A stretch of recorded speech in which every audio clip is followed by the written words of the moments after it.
From the headquarters of Ramsey Solutions, this is the EntreLeadership Podcast, where I take calls from leaders like you about what it takes to win at any stage of business and leadership. I'm Dave Ramsey, your host. With over 30 years of experience right here in the trenches, I'm a guy that does this stuff every day.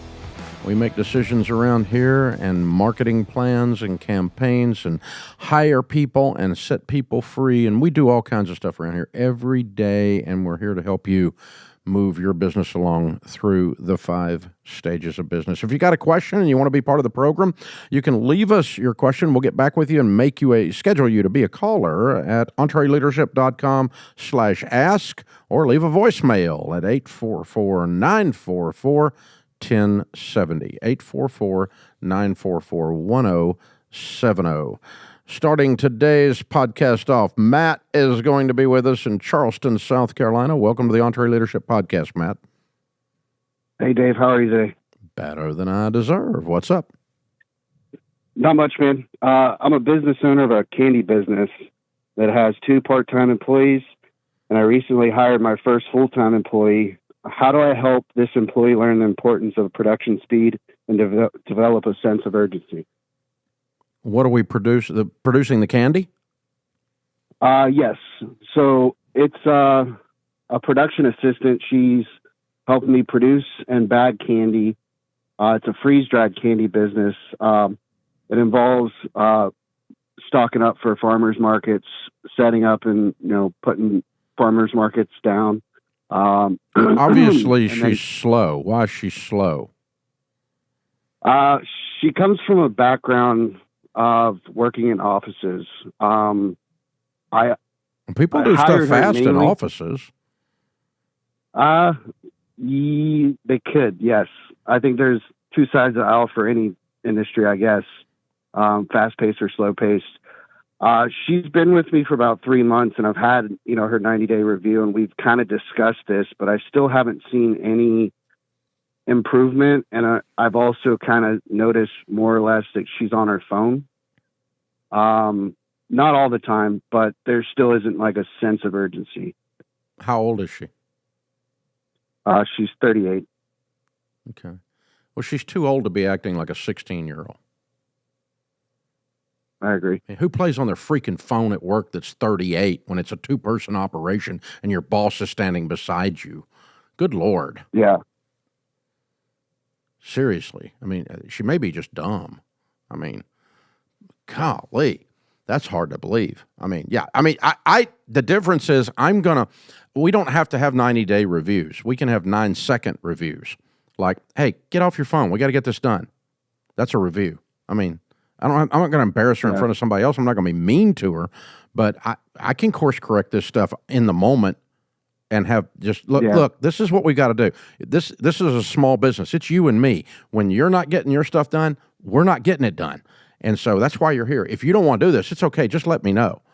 But this is how we got to go. We got to go. We got to get it. We got to get it. Step it up. Initially what I was doing was production sheets with estimated times on there. And, based off Aren't you standing there? Yes, I am. Okay. And there are moments where I have to be very abrasive, hey, listen, it's going on 11 o'clock. You should have been done by now. We need to move on to the next project. And there's still kind of okay. But if she's scheduled till 4, she'll work till 4:30 or 5 sometimes and work slow. Whereas I told her, I was like, I don't want you to have to do that. I want you to be able to, leave at 4 because you're scheduled till 4. Oh, leave at 3 because you got it all done. Oh my God. We're self-employed here. So, all right. Henry Cloud says in his book, Necessary Endings, that you have to bring an ending to something when you've lost hope. I haven't been in this conversation for very long, and I don't have a lot of hope. Okay. I mean, everything I've heard sounds like this person's not trainable. Now, she might be, and so we, out of an effort of kindness and clarity, and since you might not have been clear, because you did use the word kinda. I don't like the word kinda around having these conversations. It needs to be very clear, crystal clear. Like this is a deal breaker clear. So you need to have what we call an emotional firing. and where we sit down and say, okay, here's what's going on. There's just two people here, and you being on your phone and not getting the candy bagged and getting stuff done very, very, very quickly like I do is not going to work for me. And if you can't do that, then we're not going to be able to do this thing together. You're going to have to work somewhere else. And I don't want to be mean to you, but I want to be very, very clear that here's the exact expectation. And if you're not going to be able or want to do that, I understand. I'm okay with that. But let's just decide right now, we'll call it. But if you want to give it a shot, then you're going to have to do this, because I'm not going to talk to you about this every 2 weeks for the next 5 years. Okay, you're an adult. I'm not your parent, and I want to give you the dignity of making your own choices. But you're going to choose to do this as a condition of further employment. Does that make sense? No, I understand. Yeah, I don't think you've been blunt with her. I think you're more frustrated in your head than your mouth. I would probably say so. Yeah. Because I got to tell you, this is where it was exactly this stage of treadmill, moving from treadmill up into Pathfinder, that I had the experience. Because and I've told this before, and you may have heard it, Matt. So bear with me. I'm sorry, old men tell stories over and over. But I reached the point that I realized, okay, I'm Southern, which means I have to be nice to everyone while I'm pissed off inside, and I say stuff like "bless your heart," which may mean I'm going to slit your throat, right? And so I thought I was being nice by not addressing these things directly, and I finally figured out that it wasn't fair to them because they didn't know how close they were to leaving.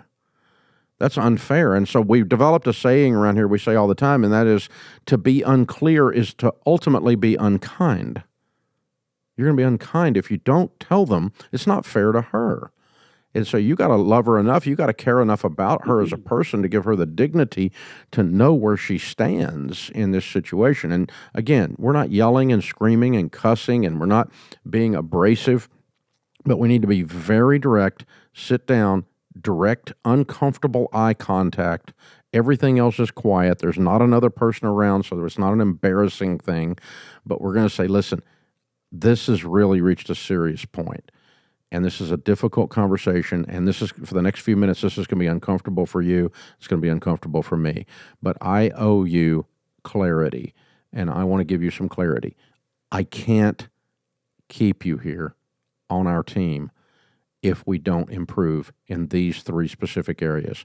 We've talked about them in general. If I've been unclear, I apologize for that. I'm going to make up for it today with crystal clarity.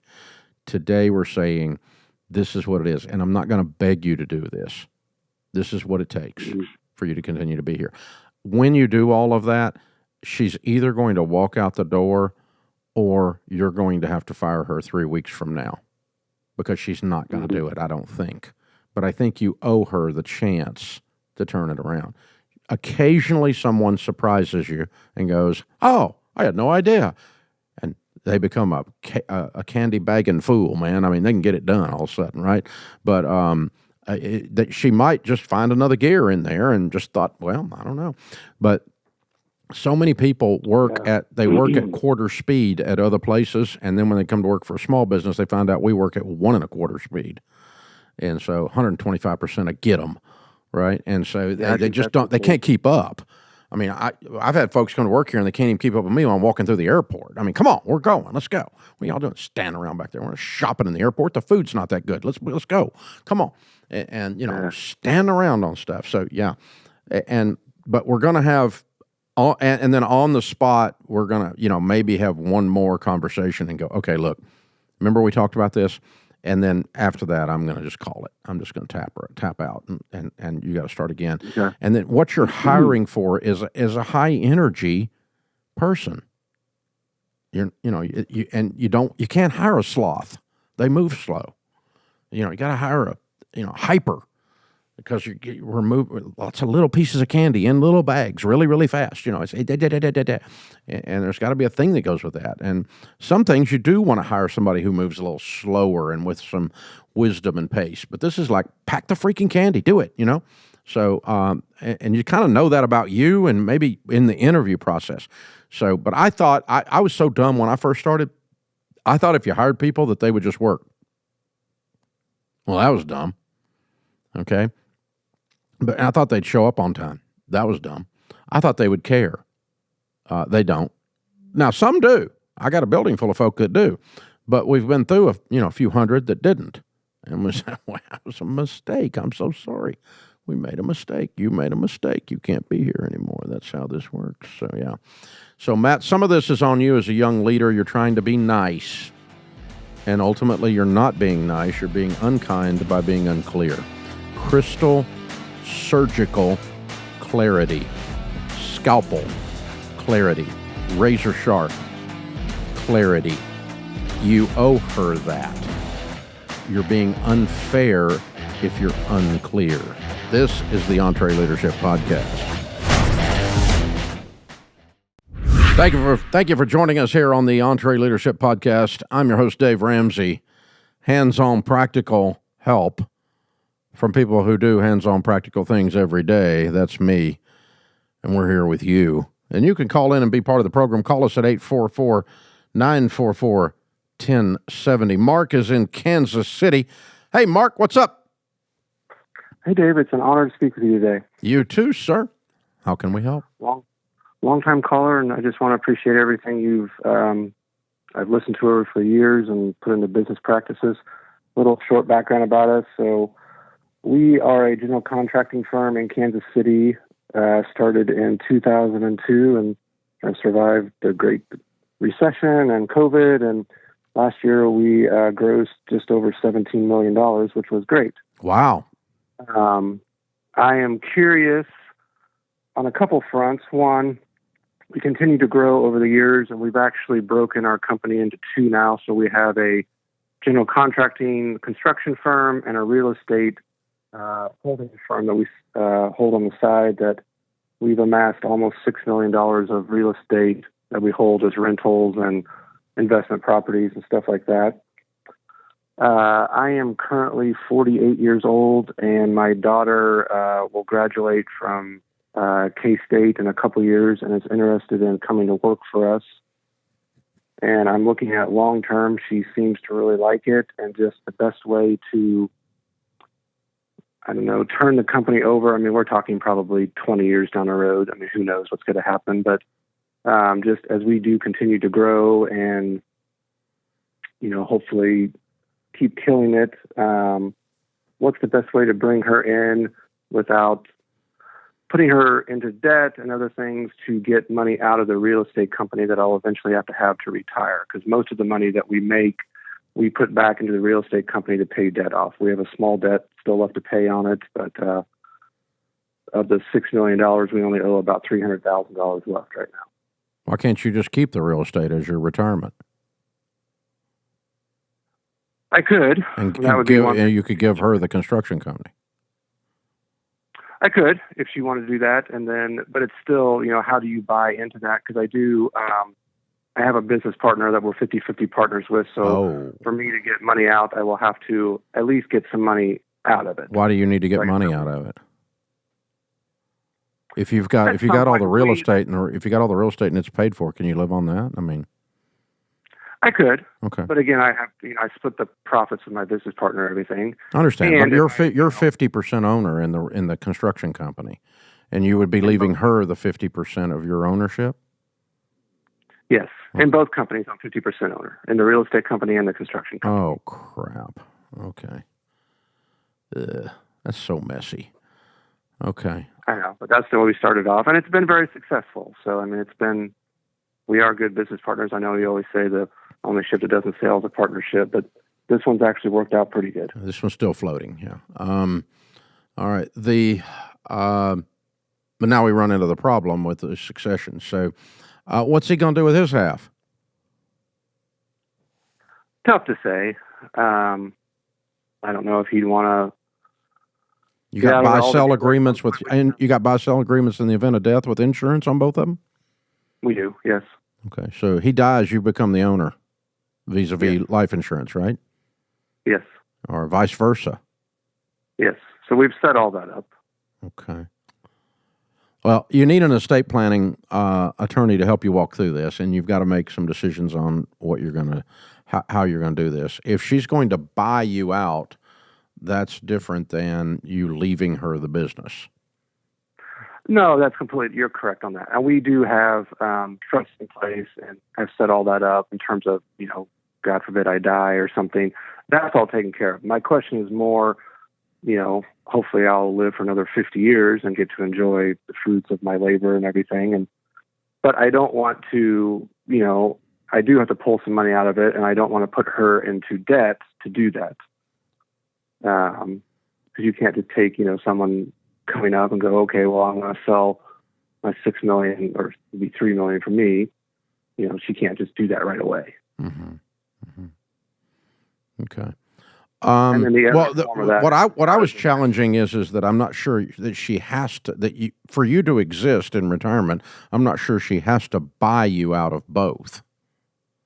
So let me here's my point. Okay. Ramsey is 99% owned by the Ramsey Children's Trust. It's already transferred to my kids. Okay. Didn't charge them a dime because I don't own it. I manage it for God. I want them to not own it, but manage it for God, and it was transferred to them. I've got plenty of money outside of Ramsey that I can live on, and that's where my head kept going with this, separating the real estate from the construction company. The complication is whether you need money beyond the thing to be able to do that, you'd have to be able to pull that off. Now, the 1% that I own, by the way, is the only voting stock. So I own 100% control of what happens at Ramsey Solutions still. And I'll transfer that last at my retirement or at my death. But I'm not charging the next generation a dime for this, and I want them to manage it for the kingdom of God and for the future of our family and so on, as a ministry, as a stewardship saying for God. So that's how we're viewing it. That's not necessarily indicting someone that charges the next generation. If you're going to charge the next generation, an easy way to do that is simply have them buy it out, pay you the lion's share of the profits until you get your number. So they're going to pay you 80% of profits until you hit your number from the time that they become the owner. And it's a owner finance deal. You're not going to get it out in one fell swoop, but you're going to get it out in a few years. What were your profits last year as an example? Net profit taxable income. In both companies is about $2.5 million. No, just the construction. The construction company was a little over $2 million. Profit, yeah. And so your part was $1 million. Correct. And if you sold it to her today, which you're not going to, your half of that construction company you think is worth what? Depending on how you valued it. If you take normal 4 to 5 times net profits, so $4 to $5 million. Yeah, exactly. Somewhere in there. So you get 80% of the profits until you hit the 4 million number, which is going to take what, 3-4 years? Something like that. Yeah. So basically, just if she grows it, she might do it even faster, right?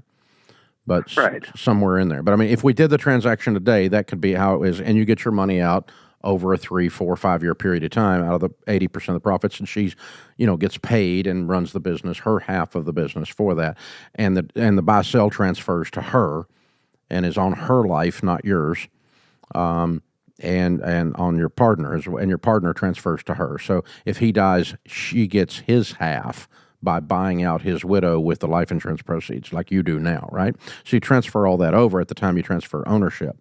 Now, if you gift it to them, this year you can have up to a $12.9 million, you have a $12.9 million valuation, a federal estate plan exemption. And so you can go ahead and start moving stock, which is what we did before many years ago. We started moving the Ramsey stock into the Children's Trust, the LLC shares into the Children's Trust before the company's value had increased so much. And that way we were able to do that under gift tax laws under the exemptions. So I had a $12 million exemption. My wife had a $12 million exemption. So we were able to move $24 million worth of value over into the kids' names. And so there's zero tax. And it went into a trust, Children's Trust, so there's going to be zero tax generationally on the estate. Otherwise, a stinking estate gets taxed at 55%. So you got $100 million at 55%. You got a $55 million tax bill that we avoided. If you said it was a $100 million business, and it's more than that now. But so that's the beauty of starting to think about this now. So you can begin to transfer shares, but you've got to have a detailed plan with the partner, because if 40% of the shares are transferred 4 years from now and you die, you still got 60% of your half. This really gets convoluted as crud. You follow me? No, I do, yeah. So you really got to comb the hair on this thing and get the tangles out, and everybody knows what happens in every little freaking corner of this thing. And so you're going to drop some coin on estate planning to do this right and to avoid her getting her butt taxed off by inheriting this thing at full value. If you just leave it to her at full value and she hasn't bought any of it, or it hadn't been transferred before your death under the exemptions, she's going to get hammered on taxes. Because a family that grows a successful $50 million business gets destroyed in our current tax code. So it'd be best to start looking at some of that stuff, to start transferring some stuff over. Maybe. But when you transfer it over, how do you still maintain control, I guess? I got 100% control, and I only own 1%. I got the only voting stock. They have powerless stock. Okay. I could sell the whole thing for $1 and they're screwed. I'm in control. That makes sense? So, I mean, I can make all the decisions. Now, the weird thing is I actually still don't make all the decisions. I involve everybody else. So I'm pretty democratic, so to speak, about the decision-making process around here with our leaders and with our family too. So, but I actually legally, technically hold the trump card that I can play whenever I want. So that's what I'm saying. So all of this is to say, if she's going to move into the business and if she's going to take your half, you got to figure out how this is going to unwind with the partner, how the real estate's going to stand separately. You need to quit treating those as one transaction. They're two different transactions. And you've got a third element of you got to deal with the partner, and all of that inside of your current today, 2023 is 12.92. And if you're married, that's times 2. On your federal exemption, $12,920,000. Only the government could come up with a number like that. But it's actually inflation indexed is what happened. But yeah, so if you're a couple, you can move $24 million at death or prior to death with no income tax. But if you got $50 million, it's a problem. You're going to get hammered if you hadn't already moved it before your $20 million company became a $50 million company in terms of actual valuation. And you're going to have to get outside valuation firms to do the valuation, but you and I are pretty close on the numbers we just ran here. So you've got a little time because your business is not going to be your half is not going to be outside those exemptions very soon. But you want to be 5 years ahead of the curve on it, minimum, so you can start moving it gradually and keep control and make sure you dodge those exemption numbers. So get with an estate planning attorney, and you're going to have to reopen the partnership discussion and tell your partner, this is how my half is going to be acting. And oh, by the way, I'd love to know how your half is going to be acting. What are you planning to do with that? Because you and I working together has been fine. You may not want to work with my daughter. Or your son may not want to work with my daughter. I don't know. But how are we going to do this? Or do you want us to buy you out at some point? You may want to start the discussions on that. I don't know. You can play that through. The real estate is a standalone thing. That's a little easier because you can just liquidate the crud out of that, turn it into money, and everybody take their part. So that's a lot easier thing to do in that process too. So, man, that's a fun question. So the beautiful thing about transferring ownership, if you'll get ahead of it like you are, like she's just coming out of college, so you're thinking about it, that's very wise. Oftentimes I'm talking to somebody, the son or the daughter's 50 and they're 70 and they're just now thinking about it. Well, you're done screwed this up, son. You waited too late. You need to get with it early, like this guy. Way to go, Mark. You're a hero. This is the EntreLeadership Podcast. Thanks for joining us here on the EntreLeadership Podcast. As business owners, do you ever feel like you're herding cats trying to nail Jell-O to a tree? Yeah, you know the metaphors. Coach a 5-year-old hockey team. Would you please stay on that side of the ice? Please Stay in position. They don't even know it. Everybody chase the puck. It's like a little magnet. Yeah, everybody's running around doing their own thing. Nobody's aligned. You ever feel that way? I've been there. Sounds like you might be at the Pathfinder stage of EntreLeadership in the 5 stages. This is the second stage, and chaos can be winning, but you can beat chaos back with a stick. You can make chaos leave the room. We can get the ducks in a row. Boy, we got a lot of metaphors in this. Hey, with a digital membership to EntreLeadership Elite, you'll get a customized action plan to help you solve the key challenges you face in the Pathfinder stage. I remember this stage. And I am believe it or not, I'm such a big nerd that I cannot stand chaos. And so I did not enjoy the chaotic stage of business. It is not, and Pathfinder is definitely that.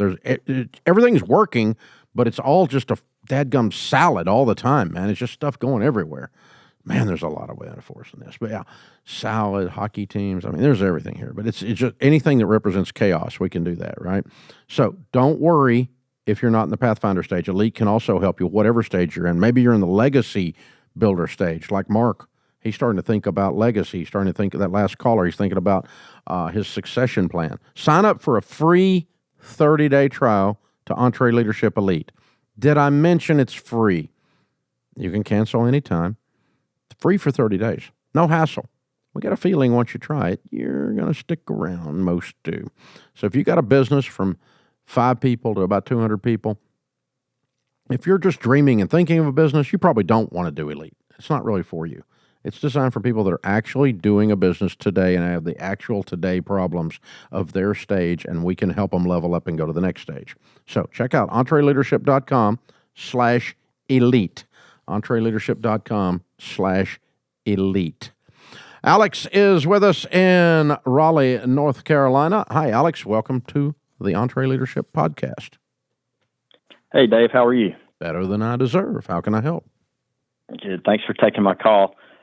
We are a construction company, like you said, in Raleigh, North Carolina, with about 35 employees. We've been in business for over 25 years. Our work requires 4 to 5 different pieces of equipment for each of our construction teams on every job. The cost of each piece of equipment ranges from $70,000 to $700,000 brand new. My question for you, what I wanted to talk to you about was, what are the key things I should be thinking about to determine if I should keep repairing our old equipment or scrap it, sell it, and buy something new? We've got some equipment that's 10 plus to 20 years old, and the environment we work in, we do have to make repairs and maintain equipment. So just trying to get some ideas on when should we stop putting maybe good money into something that's not worth it. Mm-hmm. Well, I mean, there's a financial analysis to do, and there's a couple things that enter into it.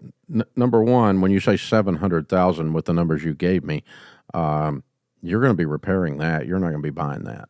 That's not in your budget. You don't make enough money to buy 5 of those. Right. That would be ridiculous. Okay, so we're not on that brand new scale. Now, if you told me you made $350 million and you wanted to spend $700,000, I mean, we can just go do that. Okay. Mm-hmm. So, because that's a ratio to your profits. If it's a small percentage of your company or of your profits of your company, your gross or your net, either one, your gross revs or your profits, then I've got a less tolerance factor for anything breaking, and I'm probably buying brand new and forget it. Like I run a $300 million company. We don't buy used computers. Okay, they're not that expensive as a ratio. Right. But if I were buying something that was $100 million, I might buy something used. And so that's the ratio you're dealing with. So the thing one is how big a deal is this? And 700 out of, you said what, what did you say the total gross was? 35. We actually have 35 employees. Our gross revenues are a little over $9 million a year. Yeah. Okay. So yeah. If you bought 2 $700,000 pieces of equipment, that chokes the whole place. You can't breathe. Right. Right. and in cash. And of course, I'm going to tell you never borrow money. So that's not an option. So this is a big enough purchase in ratio to your revenues that it's going to demand more used equipment and more repairs be tolerated. Now, then the other end of the equation is obviously the equipment has to be reliable. If you're down 50% of the time, you can't get your dadgum work done. Well, now it's the same as not having it. That's right. And so that's ridiculous. So you can't do that. So down on the other end of the equation is you've got to keep it operable. But what happens is, and I there's a few people that are exceptions, but I'm not an exception, and and you might be, but I doubt you are. If I'm in that situation, I'm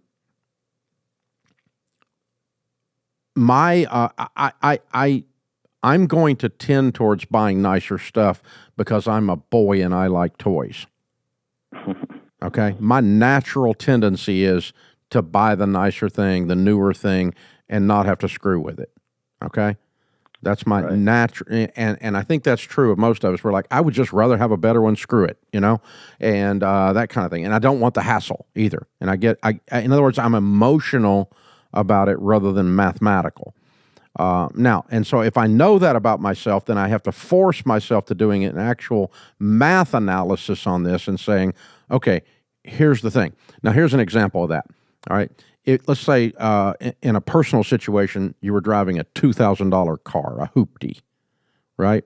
And the truth is, versus buying a $10,000 car, that $8,000 more you would spend on that car, you would never spend that in 100 years on that $2,000 car in repairs. So you can never mathematically justify moving from a $2,000 car to an $8,000 car based on repairs.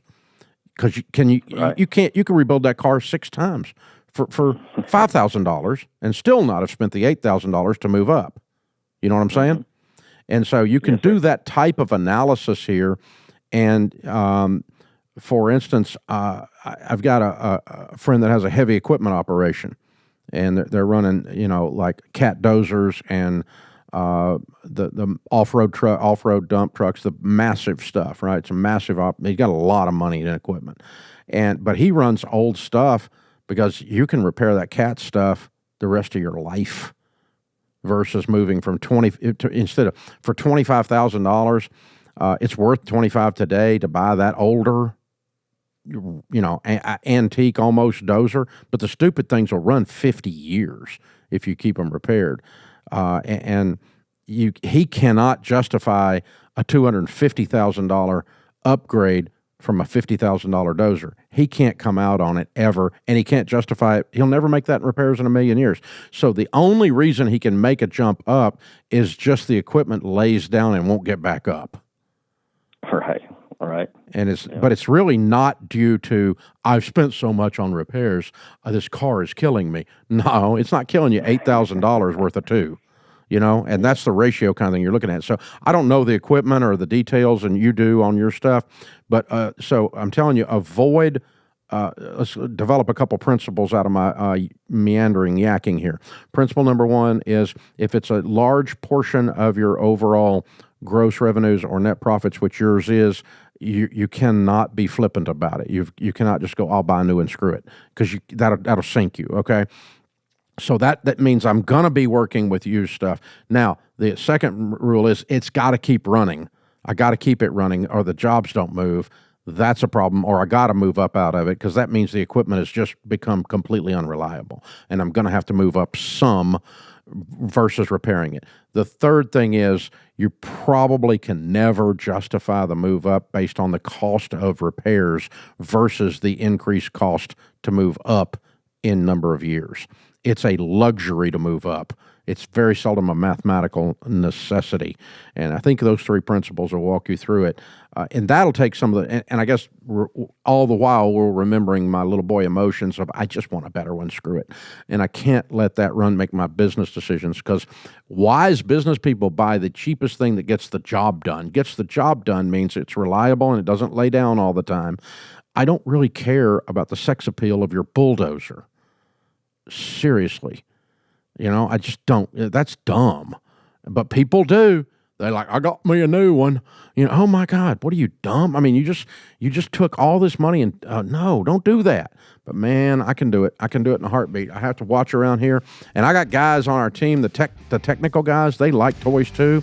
And we have a phrase around here called MF, minimal functional. Yeah, that's what that stands for.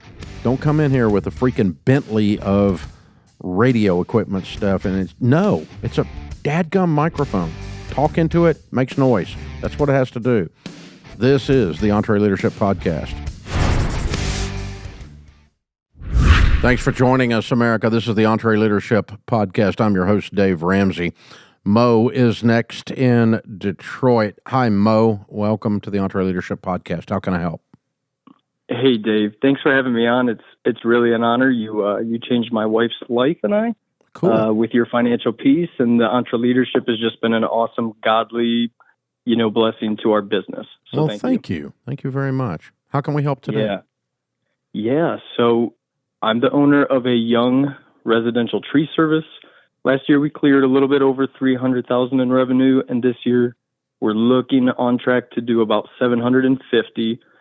And including my wife and I, we have 5 employees total. Mm-hmm. And so the situation is everything's great. We've been very blessed. Yeah, you doubled. We're excited. That's pretty cool. Way to go. Yeah, thank you. Yeah, we're excied. And wish I could double every year. That'd be neat. Man, if you were doubling every year, holy cow. Yeah, really. Holy 2 cows, yeah. All right. All right, Dave. So basically my brother is one of the employees. Mm-hmm. And when it's good, it's great. And when it's not, it's not. And we're working really hard to develop a culture that's, rooted in my faith. And I'm in this challenging position of having him have, behaviors that are kind of consistent and they're antagonistic to the culture. But then my higher calling and priority is, that I witness and reflect my actual beliefs, and that I actually, extend grace and mercy. So I'm in that challenging position, and I'm just curious what you would do and if you have any opinions on that. Allowing someone that we love to misbehave is not grace and mercy, it's cowardice. Okay. That's not, grace and mercy is kindness and loving someone enough to say, hey, man, I love you so much. I mean, I'll do anything for you. But, I'm growing a company we're going to act this way at this company. And if you don't want to act this way, you can't be here because it's not good for you because the guys don't look up to you. And so it's, and it may not be for you. And we'll still be brothers and I'll still love you and I'll still help you in other ways. But if you're going to be here, the folks that work here do it this way. And that's the net. Now, I mean, you can get there in gradual conversations, but if I have a good friend, which I don't at the moment, this is a false example, okay? But I have had this happen, that is addicted to cocaine. He's not working for me, but let's just say I've got a good friend. If I just wink at him and go, well, I'm a person of grace and mercy, and so I'm not going to address that. I'm just going to smile and pat him on the back, and we're all going to go on our way because I'm kind and I'm graceful and I'm full of mercy. That's not really mercy. That's just cowardice. I'm not really loving him by letting him kill himself. He's my friend. I'm supposed to love him enough to say, hey, dude, man, you're killing yourself. Your wife's going to leave. You're going to lose everything. Your kids aren't going to respect you. You're going to ruin your career. I mean, man, I love you. Come on, I'll go with you. Let's go down here and sign you into rehab, and I'll pay for it. Let's go down here and let's do something. I mean, dude, you're not going to do cocaine in front of me and me be okay with it. I don't think that's cute. I think that's a drug addiction. and I think it's going to ruin your life, and I love you too much to participate in any way with a tacit endorsement, meaning standing by and watching it happen and saying nothing. So that's an extreme example, but now let's take that over into the company and with your brother. And so if Rachel Cruz, my daughter, Ramsey personality, decides that she's going to cuss everybody out in the control room, well, we're not going to do that.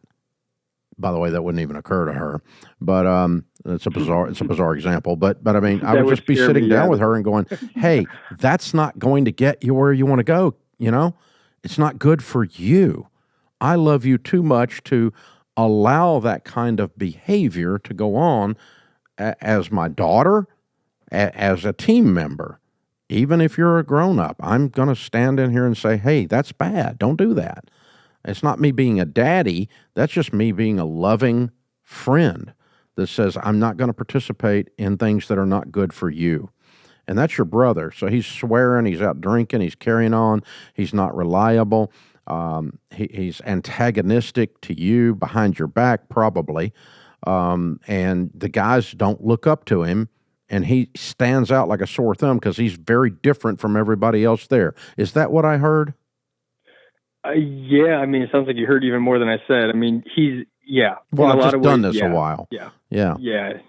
He's great in a lot of ways. I mean, I'm not saying he's a bad dude. I'm just saying his mouth is filthy and he's antagonistic to the process. Yeah, and he thinks he's got a get out of jail free card. Yes.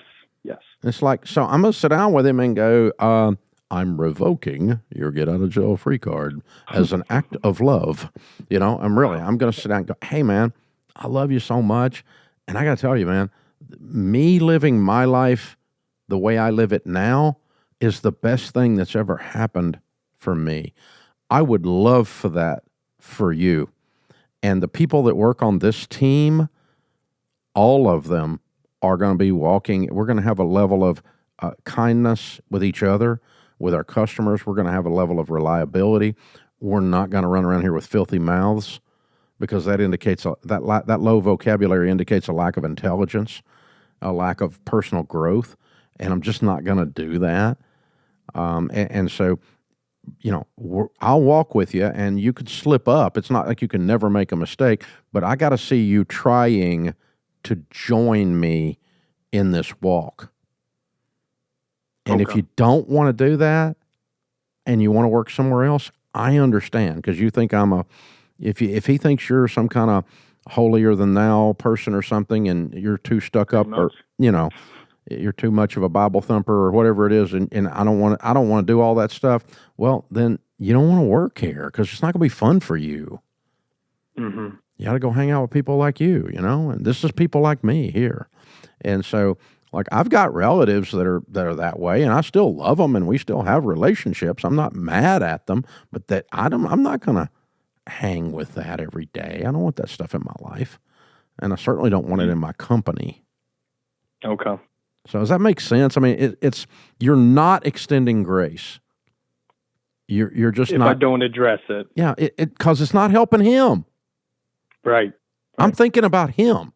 I'm trying to help him. And the net is it helps you and it helps the other people on the team when we help him. But, him, no matter where he is, until he stops doing that, he's not going to have his best life. Agreed?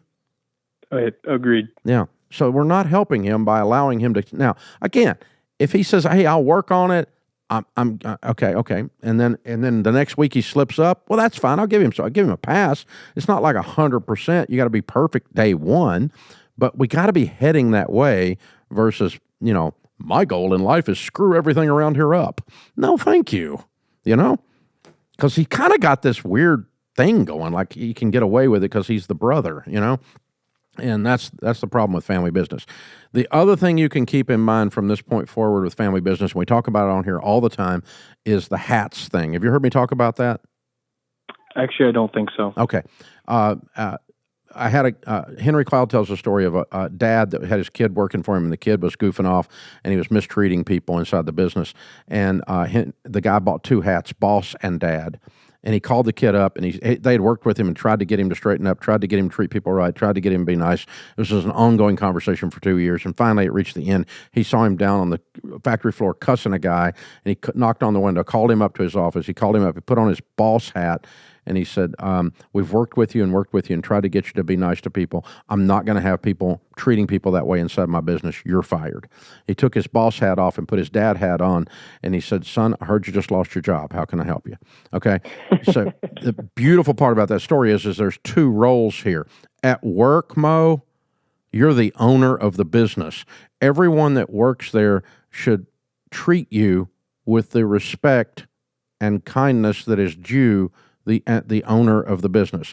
And you should treat everyone that works in the business with dignity and serve them and help them be their best selves, right? Mm-hmm. You're wearing the boss hat. You're wearing the leader hat, the owner hat. And while I'm at work, brother, I'm the CEO and you're a worker. And I'm going to treat you like I would treat my other workers with dignity. I'm going to pay you fair. I'm going to be kind to you. And I'm going to tell you the truth, and we're going to go make some bunch of money together. And I'm going to treat you like I'd treat everybody else that works here, and you're going to treat me like I'm your boss, because I am. And then when we leave work and we go to Thanksgiving dinner, I'll put on my brother hat, you put on your brother hat, and we'll tell brother jokes and cut up and carry on like two brothers at Thanksgiving dinner. But at Thanksgiving dinner, we're two brothers. That's different roles. So the Ramseys do it that way. We talk about hats at Thanksgiving dinner because a bunch of us work here, and at Thanksgiving dinner, there's people there that don't work here, and they don't want us all talking business the whole time. So I only wear my Papa Dave hat when I'm with the grandkids. I don't wear CEO Dave Ramsey hat. You follow me? Yeah. But when I'm CEO, I mean, Rachel Cruz, Daniel Ramsey, Willie Robertson was with us at EntreLeadership Summit last week, and Daniel was telling me at breakfast this morning, Willie asked him, hey, why do you call your dad Dave? Because at work, he's Dave.